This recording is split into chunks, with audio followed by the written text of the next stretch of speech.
Hello दोस्तों, कैसे हैं आप सभी का फिर से एक बार मैं आपका भाई स्वागत करता हूं करियर भाई।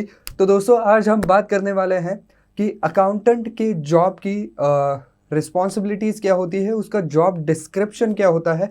बाद में आपको बताऊंगा कि इसका जो वर्किंग पैटर्न होता है वो किस तरीके का होता है, यानी कि कितने घंटे की नौकरी होती है, क्या यहाँ पर वर्क फ्रॉम होम का ऑप्शन मिलता है या नहीं। तो ये सारी चीज़ें जो है वो हम बाद में इस वीडियो में डिस्कस करेंगे। तो चलिए दोस्तों, शुरू करते हैं। लेकिन उससे पहले अगर आपने अब तक मेरे चैनल को सब्सक्राइब नहीं किया है तो जल्दी से कर दीजिए। तो चलिए दोस्तों, शुरू करते हैं। तो दोस्तों, अकाउंटेंट का सबसे पहला काम तो यही होता है कि जो भी सारे ट्रांजैक्शंस होते हैं उसका पूरा रिसर्च करना, उसका पूरा डाटा जो है वो कलेक्ट करना, इकट्ठा करना, और कंपनी को जो है वो एक रिपोर्ट फॉर्म में प्रेजेंट करना। यानी कि उसका पूरा का पूरा जो लेखा जोखा है वो कंपनी को देना, ये बेसिक अकाउंटेंट का काम होता है। साथ ही साथ उसको जो है वो बैलेंस शीट भी बनानी पड़ती है। यानी कि बैलेंस शीट में उसको ये लिखना पड़ता है कि हमारे एसेट्स कितने हैं, हमारी लायबिलिटीज़ कितनी है, साथ ही साथ कंपनी को कितना प्रॉफिट हुआ है, कितना लॉस हुआ है। इस सभी चीज़ों का एक तरीके से हम कहें कि लेखा जोखा रखने वाला जो आदमी है उसको कहा जाता है अकाउंटेंट। तो इस सारी चीज़ों का वो हिसाब किताब रखता है, लिख कर रखता है। तो पुराने ज़माने में वहाँ पर लिख के रखा जाता था, लेकिन अब क्योंकि कंप्यूटर्स आ गए हैं तो ये सारा कामकाज जो है वो कंप्यूटर के ऊपर होता है।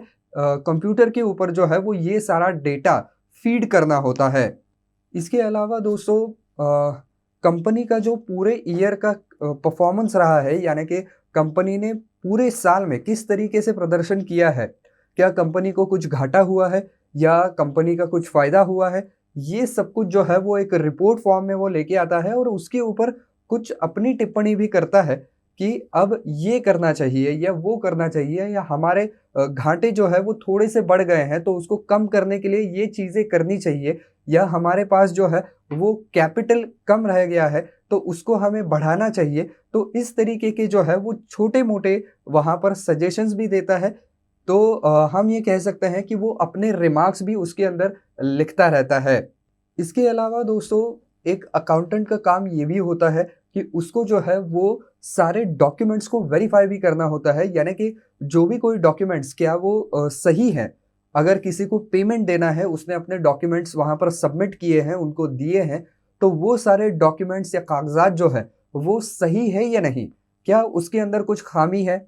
क्या उनको ये लगता है कि वो कागज़ात जो है वो उतने ज़्यादा सच्चे नहीं हैं, तो उसके लिए कौन से और कागज़ात यहाँ पर जोड़ने पड़ेंगे? तो ये सारी चीज़ें जो है वो अकाउंटेंट देखता है, वो सारी चीज़ों का जो है वो लेखा-जोखा रखता है, कागज़ातों को वहाँ पर चेक करता है और उसके मुताबिक वहाँ पर जो है वो क्लेरिकल स्टाफ को पेमेंट्स जो है वो रिलीज़ करने के ऑर्डर देता है। साथ ही साथ क्लेरिकल स्टाफ को पूरी तरीके से वही कंट्रोल कर रहा होता है।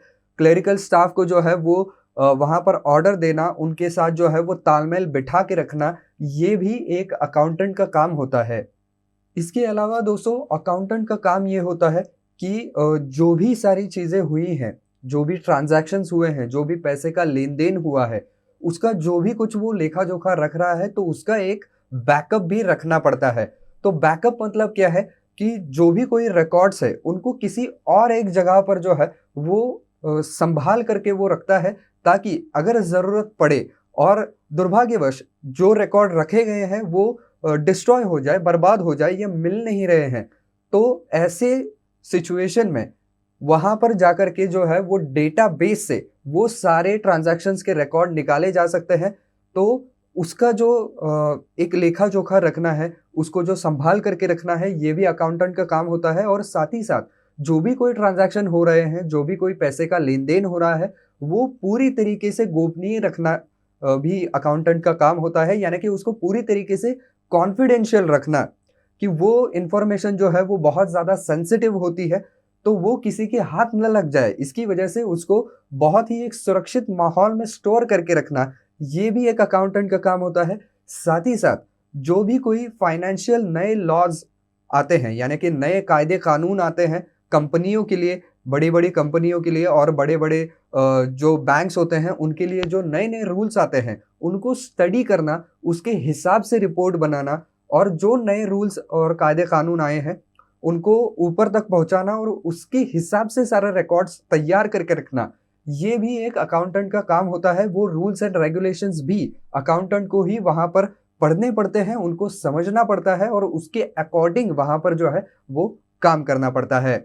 इसके अलावा दोस्तों कुछ स्पेशल रिपोर्ट्स भी वहां पर बनाने पड़ते हैं। तो मान लीजिए किसी बड़े कंपनी का एक बहुत बड़ा सौदा हुआ है, तो उस पर्टिकुलर सौदे का अगर रिपोर्ट निकलवाना है कि ये सौदा कितने का था, इसमें कंपनी को कितना फायदा हुआ है, कितना नुकसान हुआ है और टोटल ऑर्डर कितने की थी, हमने कितना माल दिया है, तो ये जो है वो किसी बड़े ऑर्डर के लिए अलग से भी रिपोर्ट्स जो है वो बनाने पड़ते हैं। वो डिपेंड करता है कि अगर ऐसी कोई स्पेशल नीड है तभी ये बनते हैं, अदरवाइज नॉर्मल जो डॉक्यूमेंटेशन का काम है वही अकाउंटेंट को करना होता है। तो दोस्तों अब हम आ चुके हैं इस बात पर कि इनके वर्किंग आवर्स कैसे होते हैं, इनका वर्किंग पैटर्न कैसा होता है। तो दोस्तों जनरली ये हर एक ऑफिस टू ऑफिस डिफर करता है, यानी कि हर एक दफ्तर के अनुसार उनके रूल्स के अनुसार ये बदलता चला जाता है। तो कुछ ऐसे दफ्तर भी होते हैं जो नॉर्मल वर्किंग आवर्स रखते हैं, यानी कि बिल्कुल सामान्य होते हैं, सुबह 9 बजे आएंगे 6 बजे चले जाएंगे, तो इस तरीके से होता है। लेकिन कुछ कुछ ऑफिसेस ऐसे भी होते हैं जो कि लोगों को वर्क फ्रॉम होम यानी कि घर से काम करने की सहूलियत देते हैं, क्योंकि आजकल कंप्यूटर के आने की वजह से अब बहुत सी काम जो है वो घर से भी हो सकते हैं। तो इसकी वजह से कुछ कुछ कंपनियां ऐसी भी हैं जो घर से काम करने की सहूलियत देती है। कभी कभार जो भी कोई रिकॉर्ड वगैरह देना है उसके लिए ऑफिस आना पड़ता है, और बाकी इन लोगों को नॉर्मल ही सब कुछ होता है। पेड लीव्स होते हैं, वीकली ऑफ्स होते हैं। जनरली इन लोगों के जो वर्किंग वीक होते हैं वो 5 दिन के होते हैं, सोमवार से लेकर के शुक्रवार तक। तो दोस्तों कुछ इस तरीके का अकाउंटेंट का काम होता है। तो बस दोस्तों आज के वीडियो में इतना ही। अगर आपको ये वीडियो काम की लगी है तो इस वीडियो को लाइक करना बिल्कुल ना भूलें।